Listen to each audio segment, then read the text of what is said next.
Vikramshila IAS coaching institute 14 बीघा ऋषिकेश उत्तराखंड कर रहे थे हम लोग। आज हमारा टॉपिक है गढ़वाल का परमार और पंवार वंश। वेरी वेरी वेरी इंपॉर्टेंट, 3 बार बोल रहा हूं, very very very important. Garhwal का परमार या पंवार राजवंश। सबसे पहले आपने क्या करना है, गढ़वाल में जो पंवार वंश राजाओं की सूची याद करनी है, जो कि बेकेट ने दी है। किसने? बेकेट ने एक सूची बनाई है, उसमें आपके 60 राजा याद करने हैं आपने। अगर आपने 60 राजा याद कर लिए तो फिर आपकी समझ में आएगा कि अब उसमें आपने पॉइंट्स कैसे कैसे करके रखने हैं। तो पहले राजा जो हुए वो कौन थे? कनकपाल थे। कौन? 11 वर्ष शासन किया महाराजा कनकपाल, 11 वर्ष शासन किया। दूसरे जो राजा थे वो श्यामपाल थे, इन्होंने 26 वर्ष शासन किया। तीसरे राजा जो थे वो पदुपाल थे, 31 वर्ष शासन किया। चौथे जो थे वो अभिगत पाल थे, 25 वर्ष शासन किया। भैया जैसे तीर्थंकर याद करते हो ना, 24 तीर्थंकर, आप पहले तो पूरे करने चाहिए जैन धर्म में। पहले 4 और आखिरी के 4 याद करते हो, ऐसे ही इसमें पहले 4 राजा याद करने जरूरी है। क्रम पूछा हुआ है कि पहले 4 राजा कौन थे, किसके? परमार या पंवार वंश के। तो पहले 4 राजा थे कनकपाल, श्यामपाल, पुदुपाल और अभिगत पाल। कौन कौन थे? 11, 26, 31, 25। ये याद करना है आपने। 11 वर्ष, 26 वर्ष, 31 वर्ष और 25 वर्ष। कौन कौन? कनकपाल, श्यामपाल, पुदुपाल और अभिगत पाल।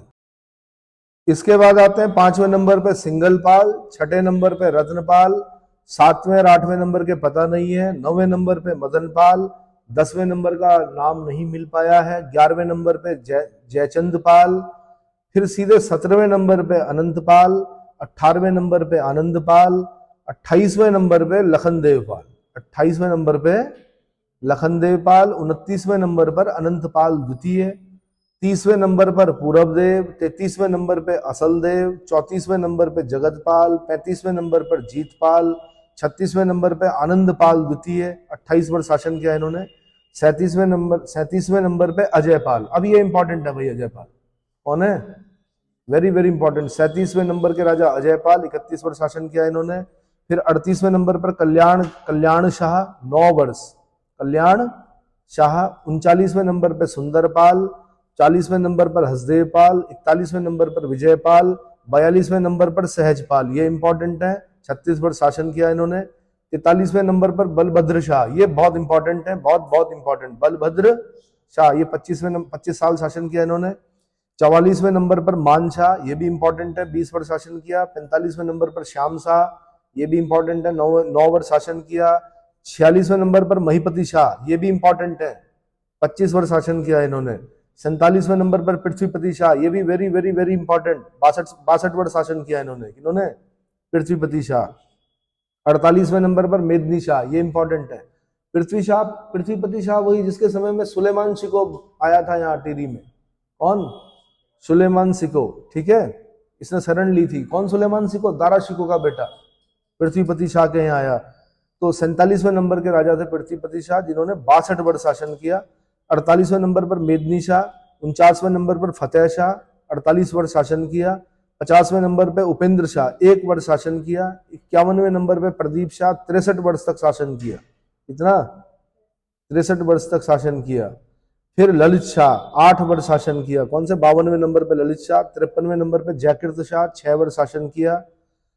54वें नंबर पर प्रद्युम्न शाह, 18 वर्ष शासन किया। वेरी वेरी इंपॉर्टेंट, ये सब इंपॉर्टेंट चल रहे हैं आपके। कौन? ललित शाह, जयकृत शाह, प्रद्युम्न शाह। प्रद्युम्न शाह कौन है? खुरबुड़ा के युद्ध में वीरगति को प्राप्त हुए प्रद्युम्न शाह, गोरखाओं के साथ युद्ध करते हुए। खुरबुड़ा कहाँ? देहरादून, है ना। फिर आते हैं सुदर्शन शाह, ये बड़े इंपॉर्टेंट है, इनके समय में आंग्ल नेपाल युद्ध हुआ। 44 वर्ष शासन किया इन्होंने। किन्होंने? 55वें नंबर के सुदर्शन शाह, 56वें नंबर के भवानी शाह, 57वें नंबर के प्रताप शाह, 58वें नंबर के कीर्ति शाह, कीर्ति नगर है इन्हीं के नाम पर है। 59वें नंबर पे नरेंद्र शाह, जिनके नाम पे नरेंद्र नगर है, नरेंद्र नगर को बसाया जिन्होंने, ठीक है। और 60वें नंबर के मानवेंद्र शाह, अंतिम पंवार शासक टिहरी रियासत। कौन? मानवेंद्र शाह, ये तो हमने भी देखे हैं, है ना। सबसे कम कार्यकाल जो रहा वो 1 वर्ष का उपेंद्र शाह का रहा। किसका? उपेंद्र शाह का जो कार्यकाल रहा वो 1 वर्ष का रहा। इतना समझ में आ गया। अब क्या है कि लास्ट के जो राजा हैं उनको कृपया याद रखना आपने, जैसे कहाँ से, बलभद्र शाह, मान शाह, श्याम शाह, महीपति शाह, पृथ्वीपति शाह, मेदिनी शाह, फतेह शाह, उपेंद्र शाह, प्रदीप शाह, ललित शाह, जैकिर शाह, है ना, इनके नाम, क्योंकि इसमें जो क्वेश्चन बनने की संभावना होती है वो बाद वालों पर ज्यादा होने की संभावना है। ठीक है।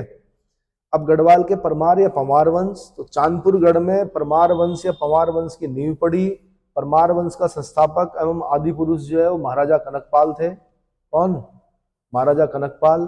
पंवार वंश का प्राचीनतम अभिलेख जो है वो 1455 ईस्वी का राजा जगतपाल का मिला है, और यह अभिलेख देवप्रयाग के रघुनाथ जी के मंदिर से प्राप्त हुआ। अब यहाँ से क्वेश्चन बनेगा, रघुनाथ जी का मंदिर कहाँ है? देवप्रयाग में है।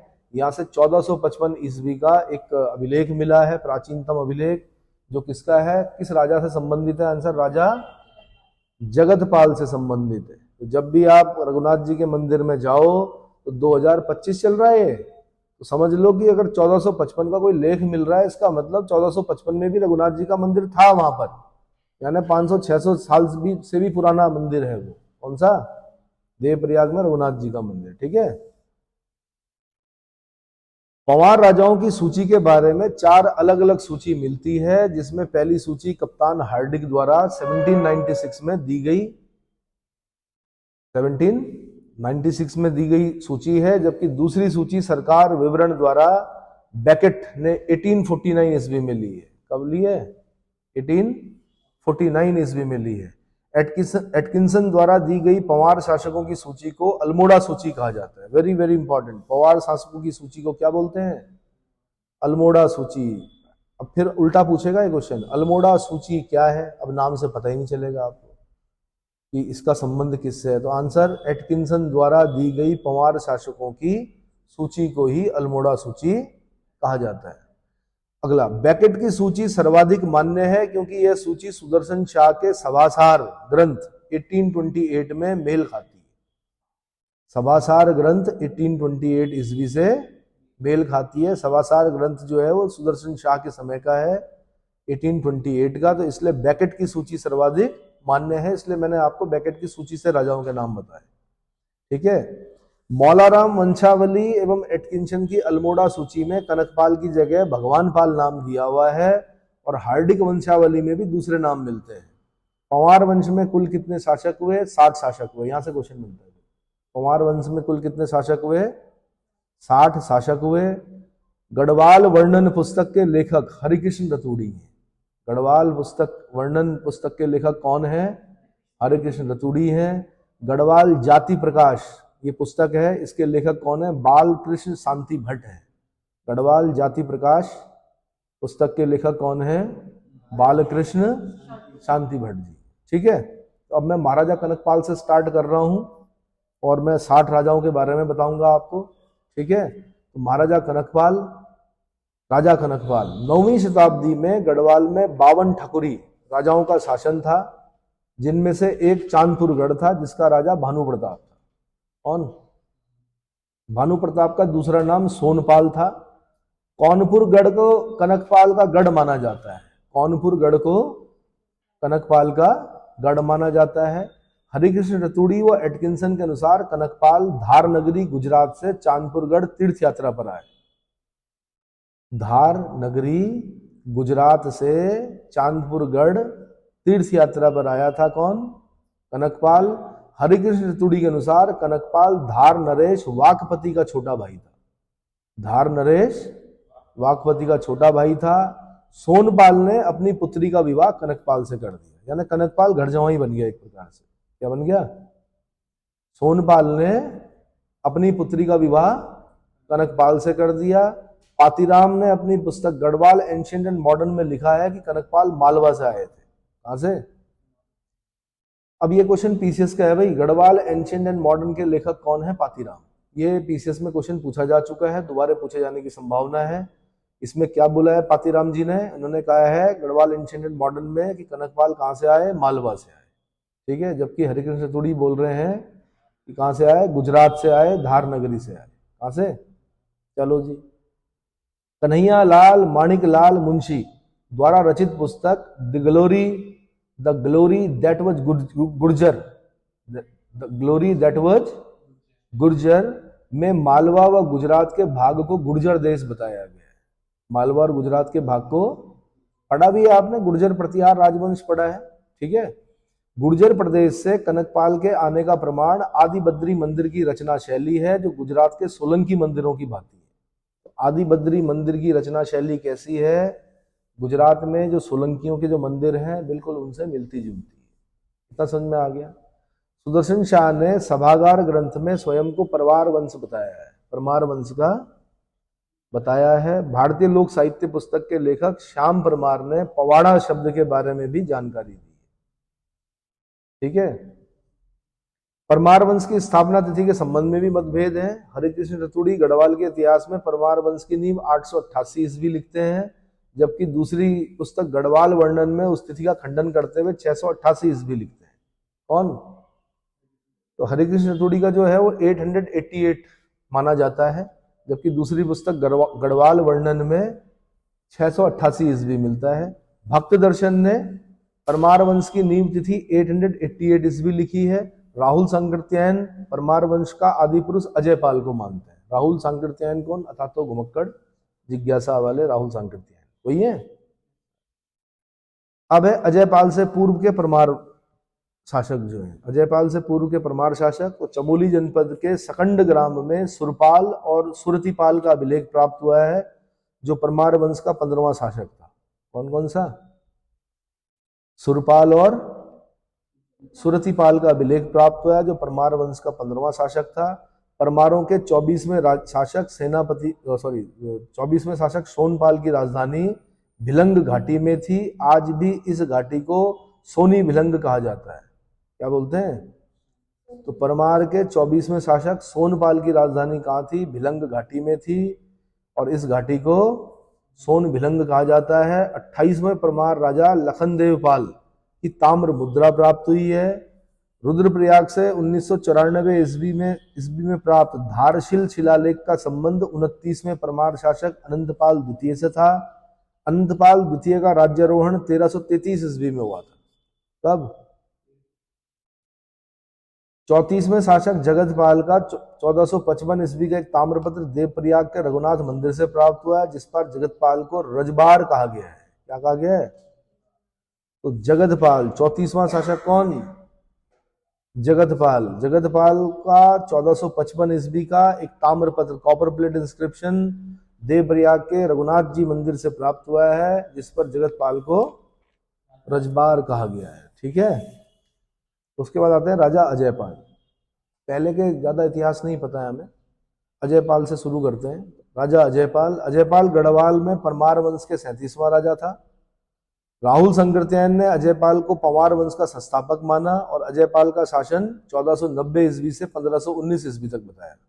1490 से 1519 ईस्वी तक बताया। राय बहादुर पातीराम ने अजयपाल को गढ़पति से संबोधित किया है।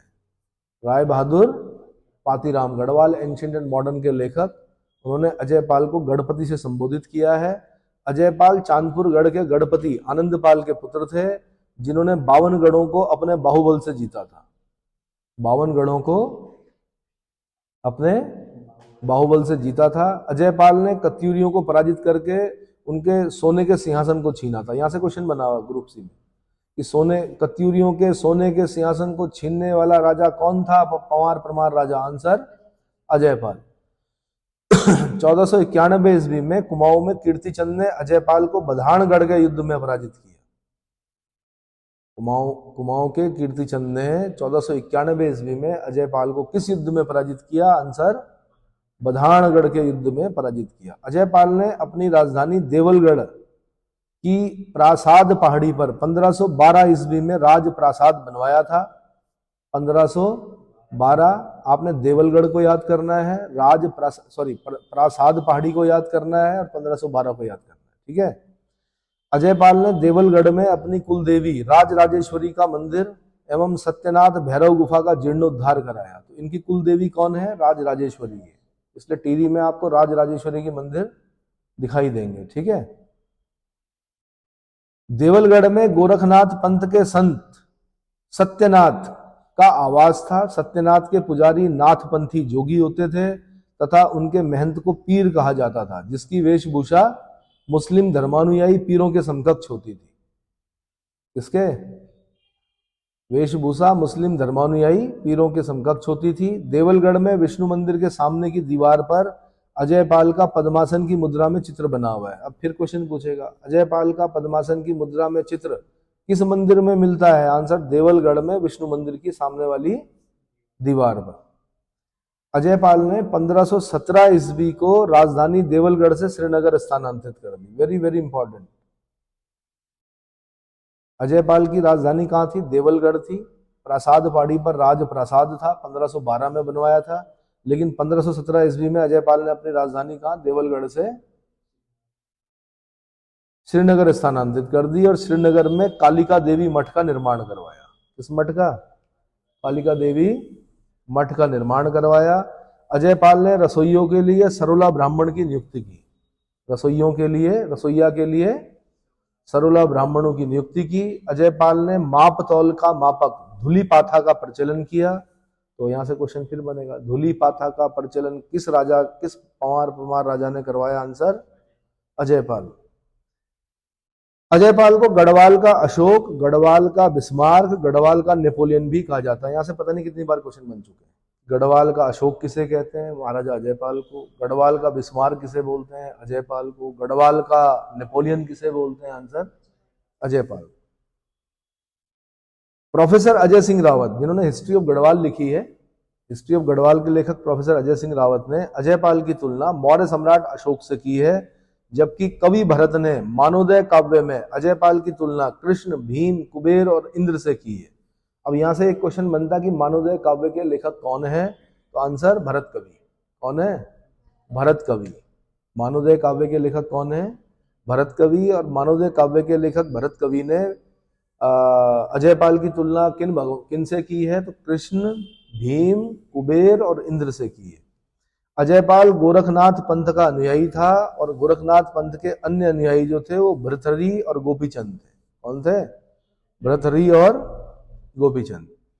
नवनाथ कथा तथा गोरक्ष स्तवांजार्ल ग्रंथ में अजयपाल को गोरखनाथ संप्रदाय के 84 सिद्धों में से एक सिद्ध माना गया है।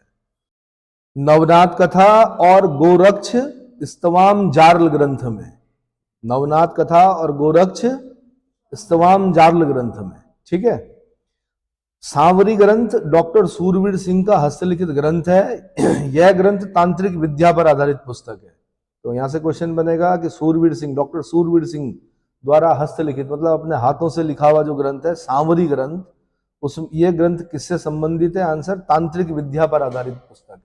किस पर? तांत्रिक विद्या पर आधारित पुस्तक है। इतना समझ में आ गया। सांवरी ग्रंथ में अजयपाल को आदिनाथ कहा गया है। सांवरी ग्रंथ में अजयपाल को आदिनाथ कहा गया है। अजयपाल की मृत्यु 1519 ईस्वी में हुई। अजयपाल का उत्तराधिकारी कौन बना? कल्याण शाह। कौन बना? कल्याण शाह, ठीक है। उसके बाद आते हैं कौन? राजा सहजपाल। तो देवप्रयाग के क्षेत्रपाल मंदिर के द्वार पर एक शिलालेख 42वें राजा सहजपाल का 1548 ईस्वी का प्राप्त हुआ। देवप्रयाग के रघुनाथ मंदिर में एक घंटी पर लेख सहजपाल का 1561 ईस्वी है। ऐसा माना जाता है कि इसे सहजपाल ने चढ़ाया था। तो रघुनाथ जी के मंदिर में देवप्रयाग में एक घंटी है, उस पर क्या लिखा हुआ है? सहजपाल का नाम लिखा हुआ है, जिससे पता चलता है कि सहजपाल द्वारा ये भेंट की गई होगी मंदिर को। सहजपाल का शासन सन 1547 ईस्वी से 1575 ईस्वी के बीच रहा। सहजपाल मुगल शासक अकबर के समकालीन था। किसके? मुगल सम्राट अकबर के समकालीन। पंवार वंश का शासक कौन था? आंसर, सहजपाल, ठीक है। उसके बाद सहजपाल को अभिलेखों में वीर गुणज्ञ सुखद प्रजाया कहा गया है। वीर गुणज्ञ सुखद प्रजाया अभिलेखों में किस पंवार वंशी शासक के लिए कहा गया है? आंसर, सहजपाल के लिए। सहजपाल के समय अकबर ने गंगा का स्रोत खोजने के लिए एक दल गढ़वाल भेजा था। गंगा का स्रोत खोजने के लिए एक दल गढ़वाल भेजा गया। किस पंवार राजा के समय में? आंसर, सहजपाल के समय में। किसके द्वारा? अकबर के द्वारा। सहजपाल के समय अकबर ने पांडुकेश्वर के योग बद्री मंदिर में घंटा चढ़ाया था। तो इसका मतलब जो पांडुकेश्वर का योग बद्री मंदिर है उसमें जो घंटी है, ये घंटा है, उस पर किसका नाम लिखा है? सहजपाल का। रामायण प्रदीप में सहजपाल को महाबली और विद्वानों का आश्रय दाता कहा गया है। सहजपाल के 5 अभिलेख देवप्रयाग के रघुनाथ मंदिर से प्राप्त हुए। देवपाल के, इस बार जब देवप्रयाग जाओ आप, सुदर्शन क्षेत्र जाओ, तो वहां पर 3-4 चीजें देखने योग्य हैं। एक, वहां पर कौवे नहीं होते हैं। दूसरा, वही वो भूमि है जहां पर राजा बलि को क्या भगवान वामन ने क्या किया? 3 पग पृथ्वी मांगी। तीसरा, कुछ कुंड मिलेंगे वहां पर आपको। तो भागीरथी की तरफ मिलेगा क्या? ब्रह्म कुंड। और अलकनंदा की तरफ मिलेगा क्या? वशिष्ठ कुंड मिलेगा। ठीक है। फिर संगम मिलेगा आपको अलकनंदा और भागीरथी का। अलकनंदा को क्या बोलते हैं? बहू। और भागीरथी को क्या बोलते हैं? सास। इतना समझ में आ गया? ठीक है। तो रघुनाथ जी का मंदिर भाई कहां पर? देवप्रयाग में। धार्मिक दृष्टि से भी महत्वपूर्ण और ऐतिहासिक दृष्टि से भी महत्वपूर्ण। तो जब भी जाना हो तो एक बार दर्शन करने चले जाना और ये अभिलेख देख के आना, हमेशा के लिए याद हो जाएगा। ठीक है। अगले हैं राजा बलभद्र शाह। कौन है भाई? राजा बलभद्र शाह। सहजपाल के बाद 43वें नंबर के राजा बलभद्र शाह के अन्य नाम जो है बलराम और दुलाराम शाह और बहादुर मिलता है। बलभद्र शाह पहले राजा थे जिन्होंने अपने नाम के आगे शाह की उपाधि धारण की, परंतु कल्याण शाह के नाम के आगे भी शाह लगा हुआ था। कल्याण शाह के नाम के आगे भी क्या था? शाह लगा हुआ था। भक्त दर्शन लिखते हैं अपनी पुस्तक में कि परमारों को शाह उपाधि जो है वो औरंगजेब ने दी थी। किसने? औरंगजेब ने दी थी, जो तर्क संगत नहीं लगती है। शाह उपाधि के बारे में अनेक मतभेद हैं, कोई भी तर्क इस बारे में सटीक नहीं बैठता है, मगर यह कह सकते हैं कि बलभद्र शाह के बाद ही क्रमागत शाह उपाधि का प्रयोग हुआ था। ठीक है। बलभद्र शाह के बाद ही क्रमागत। तो इसलिए जितने भी राजा आपने टिहरी में देखे, सबके नाम के आगे क्या है? चाहे वो कीर्ति शाह हो, नरेंद्र शाह हो, मानवेंद्र शाह हो, सबके नाम के आगे क्या है? शाह लगा हो। मनुजेंद्र शाह हो, है ना। अच्छा, लोग कहते हैं कि परमारों की शाह की उपाधि लोधी वंश के शासक बहलोल लोधी ने दी थी। ये कुछ किंवदंतियां चलती हैं कि बहलोल लोधी ने शाह की उपाधि दी थी। लोधी राजवंश जो है भारत में पहला अफगान राजवंश है। उसमें 3 राजा पढ़ने होते हैं हमें, BSI, बहलोल लोधी, सिकंदर लोधी और इब्राहिम लोधी। तो पहला जो अफगान राजा था वो कौन था? बहलोल लोधी। तो कुछ लोग कहते हैं कि परमारों को शाह की उपाधि किसने दी? बहलोल लोधी ने दी थी। लेकिन तर्क संगत ये भी नहीं लगती है, क्योंकि मैंने कहा अलग अलग लोग अलग अलग बता रहे हैं। भक्त दर्शन औरंगजेब बता रहे हैं, है ना, लोग बहलोल लोधी बता रहे हैं। तो लोगों का काम है कहना, है ना। छोड़ो बेकार की बातों को। सुना है? बलभद्र शाह के समय गढ़वाल में राजदूत भेजने की प्रथा प्रारंभ हुई। बलभद्र शाह के समय में गढ़वाल में राजदूत भेजने की प्रथा प्रारंभ हुई। राजदूत बोलते हैं एम्बेसडर को। किसको बोलते हैं? एम्बेसडर। 1581 ईस्वी में ग्वालदम का युद्ध बलभद्र शाह और रुद्रचंद्र के बीच में हुआ, परंतु शिव प्रसाद डबराल चारण युद्ध की तिथि 1591 मानते हैं। अब ये बड़ा दिक्कत है, क्योंकि स्पष्ट नहीं लिखा हुआ। अब हम चारण जी को माने या कुछ अभिलेखों को माने तो 1581 बताते हैं, लेकिन शिव प्रसाद डबराल चारण बताते हैं अपने शोधों से, अपने जो शोध किए होंगे, कि तिथि जो है 1591 ईस्वी है। ग्वालदम युद्ध में रुद्रचंद्र की पराजय हुई। रुद्रचंद्र कौन है? कुमाऊं का राजा है, चंद्रवंशी राजा है रुद्रचंद्र। ठीक है। तो चंद्रवंशी राजा रुद्रचंद्र की पराजय हुई और उसका सेनापति जो था वो पुरुषोत्तम पंत मारा गया। सेनापति पुरुषोत्तम पंत मारा गया। कवि देवराज ने बलभद्र शाह की तुलना भीम से की है। कवि देवराज ने बलभद्र की तुलना किससे की है? भीम से की है। रामायण प्रदीप के अनुसार बलभद्र शाह ने श्रीनगर में चित्रशाला प्रासाद का निर्माण करवाया था। चित्रशाला प्रासाद का निर्माण कराया था। ढांडरी शिलालेख का संबंध बलभद्र शाह से है, जिसमें उसके 1593 ईस्वी तक जीवित होने की जानकारी मिलती है या संकेत मिलते हैं। उसके बाद अगले राजा आते हैं मानशाह। मानशाह 44वें राजा थे, जो बलभद्र शाह के उत्तराधिकारी थे। मानशाह का जो लेख है वो देवप्रयाग के क्षेत्रपाल मंदिर 1608 ईस्वी, क्षेत्रपाल मंदिर 1608 ईस्वी और रघुनाथ जी का मंदिर 1610 ईस्वी के मिले हैं। मानशाह का शासनकाल 1591 से 1611 ईस्वी तक रहा। मानशाह के काल में चंद शासक लक्ष्मी चंद ने 7 बार गढ़वाल पर आक्रमण किया और हर बार हार का मुंह देखना पड़ा। किसने? लक्ष्मी चंद। अरे भाई, क्योंकि बलभद्र शाह ने किसको हरा दिया था? किसको? रुद्रचंद को पराजित कर दिया था। तो चंद राजा में वंशावलियों में जो आएंगे वो अपने पिता का बदला लेंगे। तो इस बार किसने किया? लक्ष्मी चंद ने क्या किया? 7 बार आक्रमण किया, लेकिन हर बार पराजय का सामना करना पड़ा। बद्रीदत्त पांडे, कुर्मांचल केसरी बद्रीदत्त पांडे के अनुसार मानशाह का जो सेनापति था वो नंदी था। कौन था? मानशाह ने श्रीनगर के अंतर्गत मानपुर नामक नगर बसाया। श्रीनगर के अंतर्गत मानपुर नामक नगर बसाया। क्या ये है? कोई मानपुर नामक जगह है? अभी श्रीनगर के आसपास कोई मानपुर नामक जगह है? नहीं पता है। चलो, मानशाह ने पश्चिमी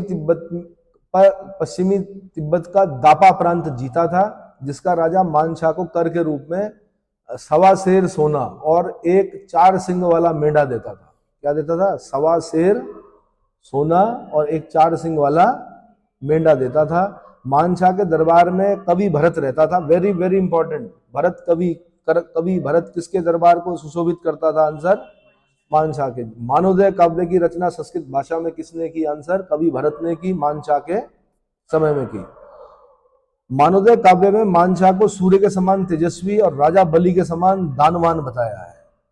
इसके समान? सूर्य के समान तेजस्वी और राजा बलि के समान दानवान बताया है। कवि भरत को मुगल बादशाह जहांगीर ने ज्योतिक राय की उपाधि दी थी और कवि भरत ने जहांगीर विनोद नामक रचना की। तो अब यहां से फिर क्वेश्चन बनेगा, कवि भरत को मुगल सम्राट जहांगीर ने कौन सी उपाधि दी? आंसर ज्योतिक राय। और क्यों दी? क्योंकि जहांगीर विनोद नामक रचना की। किसने? कवि भरत ने। मानशाह ने देवलगढ़ के गौरजा मंदिर में स्वर्ण कलश भेंट किया था। मानशाह ने देवलगढ़ के, भाई राजराजेश्वरी मंदिर, मैंने कहा टिहरी के राजाओं की जो देवी है वो कौन है? राजराजेश्वरी मंदिर है। तो देवलगढ़ के गौरजा मंदिर में स्वर्ण कलश भेंट किया था।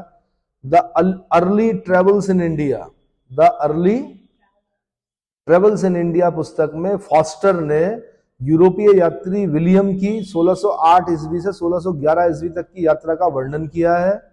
फॉस्टर ने मानसा का जिक्र करते हुए कहा है कि गढ़वाल का प्रतापी राजा या राज्य गंगा और यमुना के बीच फैला हुआ है, जिसकी राजधानी श्रीनगर थी।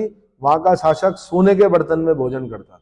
इसमें तो मैंने बताया भी था आपको कि जिनके राजयोग होते हैं, ज्योतिषाचार्य बोलते हैं कि भाई सोने के बर्तन में खाओ, और सोने में नहीं खा सकते। अगर सल्तनतें छिन गई हैं तो कांसे में खाओ। सोने को, कांसे को किसके इक्विवेलेंट माना गया है? शुद्धता में माना गया है। ठीक है, सोना और सोना चांदी चमनप्राश, है ना, मिलेगा सोना उसमें। मानशाह अकबर व जहांगीर के समकालीन था और उसके समय चंद राजा लक्ष्मीचंद था। कौन था? चंद वंश का राजा लक्ष्मीचंद था। उसके बाद राजा आते हैं श्यामशाह। श्यामशाह का शासनकाल 1611 से 1630 ईस्वी तक था। 45वां राजा श्यामशाह का उल्लेख जहांगीर नामा में मिलता है, जिसमें जिक्र मिलता है कि मुगल दरबार ने श्रीनगर शासक श्यामशाह को घोड़े व हाथी उपहार के स्वरूप भेंट किए थे। उपहार स्वरूप भेंट किए थे। कहां पे लिखा हुआ है? जहांगीर नामा। ठीक है, श्यामशाह की मुगल बादशाह जहांगीर से भेंट का वर्णन है। श्यामशाह पहला परमार शासक था जिसका चित्र मिलता है। तो पहला परमार शासक जिसका चित्र मिला है वो कौन था? श्यामशाह। श्यामशाह ने भी दावा प्रांत जीतकर, तिब्बत का था ये दावा प्रांत, जीतकर वहां के शासक से 1 सेर स्वर्ण और एक चंवर गाय कर के रूप में प्राप्त की। चंवर गाय कर के रूप में प्राप्त की। श्यामशाह के समय सती प्रथा का उल्लेख मिलता है। इसकी मृत्यु के पश्चात इसकी 60 रानियां सती हुई थी। अरे बाप, 60 रानियां क्या हुई? जिंदा सती हो गई श्यामशाह की। श्यामशाह के राजगुरु कवि शंकरदेव थे। इन्होंने वास्तु शिरोमणि ग्रंथ की रचना की थी। राजकवि शंकरदेव, राजगुरु और कवि शंकरदेव किसके समय में थे? श्यामशाह के समय में थे। वास्तु शिरोमणि ग्रंथ की रचना किसने की? शंकरदेव ने की। किसके राजगुरु थे? श्यामशाह के। बार बार पूछो अपने आप से। श्यामशाह ने श्रीनगर में श्यामशाही बाग बनाया। श्यामशाह को विलासी राजा की उपमा दी गई है। कैसे राजा की? विलासी राजा की उपमा दी गई है। श्यामशाह ने सिलसारी नामक ग्राम में भूमि का कुछ अंश शिवनाथ जोगी को दान में दिया था। श्यामशाह के समय में जेसुइट पादरी अंतोनियो दा अंद्रादे अंतोनियो दा आंद्रादे श्रीनगर आया था। फिर ये क्वेश्चन बन सकता है भाई, जेसुइट पादरी, जेसुइट संत अंतानियो, एंटोनियो बोलेंगे वैसे, हिंदी में अंतानियो बोलते हैं, Antonio the Andrade, Andrade Srinagar आया था। 1625 ईस्वी में केशोराय मठ की स्थापना महिपति शाह ने श्रीनगर में की थी। महिपति शाह ने तब 1625 केशोराय मठ, केशोराय मठ के द्वार पर उत्कीर्ण लेख में महिपति शाह का नाम आता है। इससे लगता है कि परिवार में श्रेष्ठ होने के कारण इसका निर्माण महिपति शाह ने करवाया हुआ, क्योंकि इसके बाद राजा बनेगा महिपति शाह। शायद राजकुमार रहते हुए इन्होंने क्या कर दिया, केशोराय मठ की स्थापना कर दी। देवलगढ़ में सत्यनाथ मंदिर का जीर्णोद्धार 1626 ईस्वी में हुआ था। हरिकृष्ण रतूड़ी द्वारा श्याम शाह के राज्यकाल की अंतिम अवधि जो है 1629 ईस्वी बताई गई है। पादरी एजवेडो ने 1631 ईस्वी को श्रीनगर में गढ़ नरेश का दाह संस्कार देखा था, जो संभवतः श्याम शाह ही था। ठीक है, तो श्याम शाह का श्रीनगर में, गढ़ नरेश श्याम शाह का श्रीनगर में दाह संस्कार या फ्यूनरल सेरेमनी में उपस्थित होने वाला जो ईसाई पादरी था वो कौन था? आंसर एजवेडो। कब? 1631। कब? 1631। ठीक है, उसके बाद है राजा महिपति शाह। राजा महिपति शाह मतलब बहुत इंपॉर्टेंट। श्याम शाह की कोई संतान न होने के कारण उसका चाचा महिपति शाह गढ़वाल का शासक बना, जो अपने शासन काल में शत्रुओं से जूझते रहे और उन्हें पराजित किया, जिस कारण उन्हें गढ़वाल का गर्वभंजन कहा जाता है। अब यह इंपॉर्टेंट हो गया। एक है गर्वभंजक, वो है माधो सिंह भंडारी। गढ़वाल का गर्वभंजन किन्हें कहा जाता है? राजा महिपति शाह। ये चाचा है किसका? बेटा नहीं है, श्याम शाह का चाचा है। ठीक है, इसके राज्यारोहण की तिथि, अब देखो ना, चाचा जिंदा है और भतीजा मर गया। क्यों मर गया? क्योंकि विलासी था। तो विलासी होगा वो जल्दी जाएगा, ये पक्का है। ठीक है, हाँ कुछ अपवाद भी है। श्याम शाह की कोई संतान न होने के कारण मैंने बता दिया, उसका चाचा महिपति शाह गढ़वाल का शासक बना, जो अपने शासन काल में शत्रुओं से जूझता रहा और उन्हें पराजित किया, जिस कारण उन्हें गढ़वाल का गर्वभंजन कहा जाता है। इसके राज्यारोहण की तिथि हरिकृष्ण रतूड़ी ने 1629 ईस्वी बताई है, जबकि डॉक्टर शिव प्रसाद डबराल चारण द्वारा 1631 बताई गई। अजय सिंह रावत इनके राज्यारोहण की तिथि 1622 के बाद मानते हैं। महिपति शाह के पिता दुलाराम और राम शाह थे। दुलाराम और राम शाह थे। महिपति शाह सबसे अधिक उम्र में राजा बनने वाला गढ़वाल का शासक।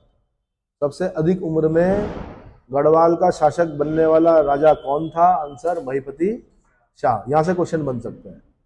मुगल लेखों में इसे अक्खड़ राजा कहा गया है, क्योंकि वहां वह शाहजहां के राज्याभिषेक में शामिल नहीं हुआ। शाहजहां के राज्याभिषेक में शामिल नहीं हुआ था। सी बैसिल्स ने early Jesuit travel in central Asia पुस्तक में एंड्राडे के यात्रा वृत्तांत लिखा है। अब फिर पूछेगा, early Jesuit travels in central Asia पुस्तक में एंड्राडे का यात्रा वृत्तांत किसने लिखा है? आंसर सी बैसिल्स ने लिखा है। किसने लिखा है? यहां से क्वेश्चन आने की संभावना है। एंड्राडे का सहयात्री मार्क्विस था, जो ईसाई धर्म के प्रचार के लिए महिपति शाह के समय गढ़वाल आए थे। महिपति शाह के समय। अच्छा, मार्क्विस एक उपाधि भी होती है। एक बार क्वेश्चन बना कि कौन कौन से वाइसरॉय और गवर्नर जनरल हैं जिनके नाम के आगे मार्क्विस लगा हुआ, उपाधि मिलती थी मार्क्विस। क्या मिलती थी? मार्क्विस। तो आपने जितने वाइसरॉय गवर्नर जनरल हैं उनके नाम के आगे देखना है किन किन के नाम के आगे मार्क्विस लगा हुआ है। इसका मतलब मार्क्विस बड़ी सम्मानित उपाधि थी। पर यहाँ पर मार्क्विस क्या है? एंड्राडे का सहयात्री है, मतलब साथ चलने वाला यात्री है। ईसाई धर्म के प्रचार के लिए महिपति शाह के समय गढ़वाल आया। महिपति शाह ने तिब्बत पर 3 आक्रमण किए, जिनका वर्णन एंड्राडे ने अपने विवरण में दिया है। प्रथम अभियान में गढ़वाल सैनिक 12,000 थे, जबकि द्वितीय अभियान में 20,000 सैनिक थे। महिपति शाह ने भूलवश कुछ नागा साधुओं की हत्या कर दी थी, जिसकी आत्मग्लानि के लिए ऋषिकेश भरत मंदिर में तपस्या की, और नागा साधुओं की हत्या का पाप धोने के लिए महिपति शाह ने कुमाऊं में काकुब मोड़ युद्ध में अपना बलिदान दे दिया। कुमाऊं के काकुब बोर्ड युद्ध में अपना बलिदान दे दिया। तो भरत जी का मंदिर कहाँ है? ऋषिकेश में। यहाँ पर तपस्या करने वाला नागा साधुओं की हत्या के पश्चाताप के स्वरूप भरत मंदिर में तपस्या करने वाला राजा कौन था? आंसर महिपति शाह था। कौन था? ठीक है। रोटी सूची प्रथा का प्रारंभ महिपति शाह के समय किया गया। अब ये ग्रुप सी का क्वेश्चन होता है। कौन सा? रोटी सूची प्रथा का प्रारंभ किसके समय में हुआ? महिपति शाह ने किया। महिपति शाह ने के सेनापति माधो सिंह भंडारी, रिखोला लोधी और बनवारी दास थे। बनवारी दास चित्रकार मौला राम के वंशजों के पुत्र थे जो कुमाऊं युद्ध में मारा गया था।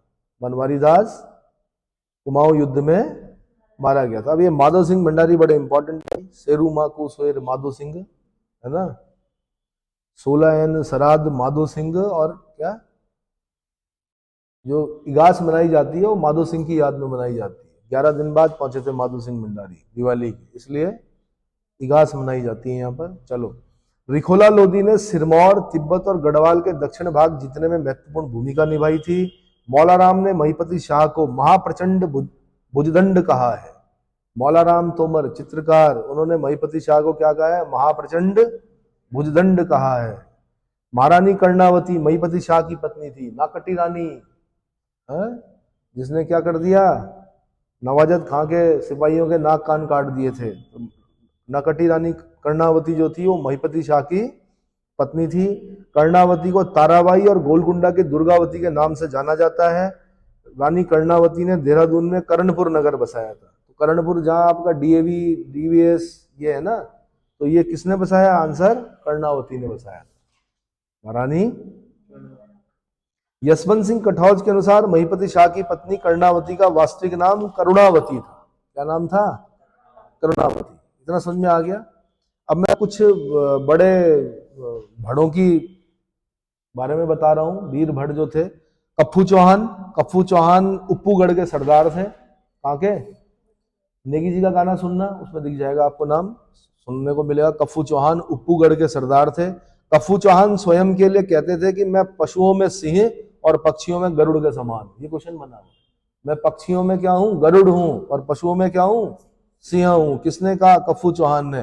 कप्पू चौहान के लिए अजय पाल ने कहा था, वीर तुम जीत गए और मैं हार गया। वीर तुम जीत गए, मैं हार गया। इसलिए कहा था कि कप्पू चौहान ने अजय पाल के सामने सिर कटा दिया था लेकिन झुकाया नहीं था। अजय पाल के सामने सिर कटा दिया था लेकिन झुकाया नहीं था। अजय पाल का अंतिम युद्ध उप्पूगढ़ या उदयपुर पर ही था। उप्पूगढ़ पर या उदयपुर पर ही था। अजय पाल ने स्वयं कप्पू चौहान को मुखाग्नि दी थी। अजय पाल, महाराजा अजय पाल ने स्वयं कप्पू चौहान को, देखो वीरों की सभी लोग क्या करते हैं? रिस्पेक्ट करते हैं। अगर कोई वीर है, मतलब सिर नहीं झुकाया, सर कटा दिया लेकिन झुकाया नहीं, तो उसकी जो प्रशंसा है वो राजा भी कर रहे हैं। अगला जीतू बगड़वाल। जीतू बगड़वाल के बारे में बता दूं, जीतू बगड़वाल बगुड़ी गांव टिहरी का रहने वाला था, जिसके पवाड़े आज भी गढ़वाल में प्रचलित हैं। जीतू बगड़वाल का पिता गरीबा राई और माता जो थी सुमेरु थी। पिता का नाम क्या? गरीबा राई और माता का नाम सुमेरु था। जीतू बगड़वाल के समय देवलगढ़ का शासक मान शाह था, जिसने उसे भोट क्षेत्र का फौजदार नियुक्त किया था। जीतू बगड़वाल लोक गाथाओं में खुद की तांबे की खान होने का वर्णन मिलता है। यानी जीतू बगड़वाल की खुद की क्या थी? तांबे की खान थी। बगोडी के सेरा में जीतू को उसके बैलों सहित आंचरियों ने हर लिया था। इस पर आपने देखे होंगे, कई नाटक देखे होंगे, गीत देखे होंगे। तो बगोडी के सेरे में, कौन से सेरे में? सेरा बोलते हैं खेत, सेरा मतलब, तो बगोडी के खेत में जीतू को उसके बैलों सहित आंचरियों ने हर लिया था। आंचरी क्या होती है? वन देवी, है ना, उसका पता नहीं चलता आदमी का। 2 जगह मिलती है वन देवियां, एक खेट पर्वत टिहरी और एक मिलती है तुंगनाथ में। ठीक है, 2 जगह फेमस है आंचरियों के, वन देवियां। उसके बाद है माधो सिंह भंडारी के बारे में थोड़ा बता दूं। माधो सिंह भंडारी का जन्म जो है मलेथा टिहरी गढ़वाल में हुआ था। इनके पिता का नाम कालू भंडारी था। माधो सिंह भंडारी की पत्नी का नाम उदीना बौराणी था। उदीना बौराणी। माधो सिंह भंडारी को गर्भभंजक कहा जाता है क्योंकि इसने एकमात्र पुत्र गजय सिंह को बलि दे दी थी। गूल बनानी पड़ी थी, जो आपकी मलेथा की गूल है, नहर, उसके निर्माण में बेटे की बलि दी, गजय सिंह की बलि दी। किसने? माधो सिंह भंडारी ने। लेकिन अपनी प्रजा के लिए क्या किया? नहर का निर्माण करवाया। अब आपको तो खाली पानी दिखता होगा गाड़ी से जाते हुए, कभी जाना पानी के स्रोत की तरफ जाना, बहुत गजब की इंजीनियरिंग का प्रयोग किया गया है। बिल्कुल पहाड़ को काटकर गुफा बना रखी, अंदर जाके ओ उधर से ला रखे हैं पानी। समझ में आया? ठीक है। देवप्रयाग रघुनाथ जी के मंदिर के द्वार पर एक अभिलेख मिला है जिसमें माधो सिंह भंडारी के पुत्र गजय सिंह और पुत्र वधू मथुरा बौराणी का उल्लेख मिलता है। देखो जो माधो सिंह भंडारी है, उनकी पत्नी का नाम उदीना बौराणी है और पुत्र वधू का नाम क्या है? मथुरा बौराणी। तो मथुरा बौराणी का अभिलेख कहां से मिला है? आंसर देवप्रयाग रघुनाथ जी के मंदिर से मिला है। इतना समझ में आ गया। 1640 ईस्वी में रानी कर्णावती का ताम्रलेख मिला है, जिसमें चमोली के एक हटवाल ब्राह्मण को भूमि दान की गई थी, जिसमें माधो सिंह भंडारी को साक्षी माना गया है।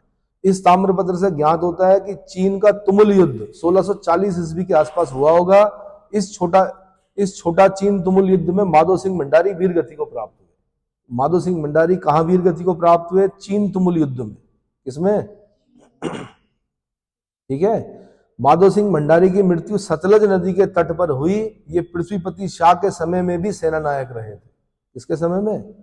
पृथ्वीपति शाह के समय में भी सेना नायक रहे थे। माधो सिंह भंडारी ने मलिथा के गूल का निर्माण कराया। गूल मतलब होता है नहर। तो मलिथा में भाई बासमती होती थी पहले, अब तो रेलवे ने एक्वायर कर दी, वो है ना, लैंड एक्विजिशन जिसे बोलते हैं, 4 टाइम्स 4 गुना क्या देकर, मुआवजा देकर उसको वो कर दिया। चलो विकास भी जरूरी है, लेकिन वो बासमती अब मुझे नहीं लगता कि। मलेथा की गूल छेणाधार पहाड़ी पर लगभग 225 फीट पर बनाई गई थी, जिसमें चकमा नदी या डागर नदी से पानी निकाला गया है। अगर मैं पेपर बनाता पीसीएस को तो मैं यहां से क्वेश्चन पूछता कि जो मलेथा की गूल है जिसका निर्माण माधो सिंह भंडारी ने किया था, उसमें जो किस नदी से पानी आता है, तो चकमा नदी या डागर नदी से पानी आता है। इतना समझ में आ गया। अब इसके बाद अगले लेक्चर में मैं राजा पृथ्वीपति शाह, राजा फतेह शाह, थोड़ा बहुत कर्णावती और फतेह शाह के दरबारी। कर्णावती को बता देता हूं मैं, रानी कर्णावती के बारे में थोड़ा और अभी बता देता हूं। पृथ्वीपति शाह की जो संरक्षिका थी वो महारानी कर्णावती थी, क्योंकि महीपति शाह की मृत्यु के बाद कौन बने? पृथ्वीपति शाह बने। तो संरक्षिका के रूप में कर्णावती बनी, क्योंकि पृथ्वीपति शाह छोटे थे। 1635 ईस्वी में शाहजहां के सेनापति नवाजत खान ने दून घाटी पर आक्रमण किया। उस समय गढ़वाल की संरक्षिका कर्णावती थी, जिनके सूझबूझ से मुगल सैनिकों को पकड़वाकर उनके नाक कान काट दिए गए। तब से उन्हें नाकटी रानी कहा जाता है। क्या कहा जाता है? नाकटी रानी कहा जाता है। नवाजत खां के साथ सिरमौर के राजा मेधांता प्रकाश की सेना ने भी युद्ध में भाग लिया था। सिरमौर मतलब नाहन, हिमाचल। सिरमौर के राजा मेधांता प्रकाश की सेना ने भी युद्ध में भाग लिया था। शिव प्रसाद डबराल चारण ने रानी कर्णावती को नागकटनी रानी की संज्ञा दी है।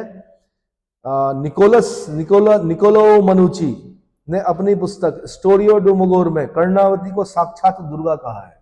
बहुत बड़ी बात है। स्टोरियो डू मगोर किसकी पुस्तक है?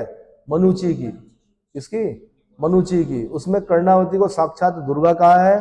कर्णावती के समय दून घाटी की राजधानी नवादा थी। आज भी है देहरादून में नवादा। दून की राजधानी कहाँ थी भाई? दून घाटी की नवादा थी। दून में रानी कर्णावती ने कर्णपुर गांव बसाया था। आज कर्णपुर जगह है, डीएवी डीएसबी जो आप जाते हो तो कर्णपुर में ही, या तो बहुत डेंस एरिया है।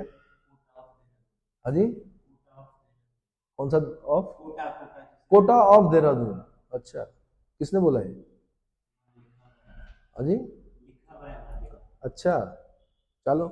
तो अब मैं अगले लेक्चर में पृथ्वीपति शाह जी के बारे में बताऊंगा। ठीक है।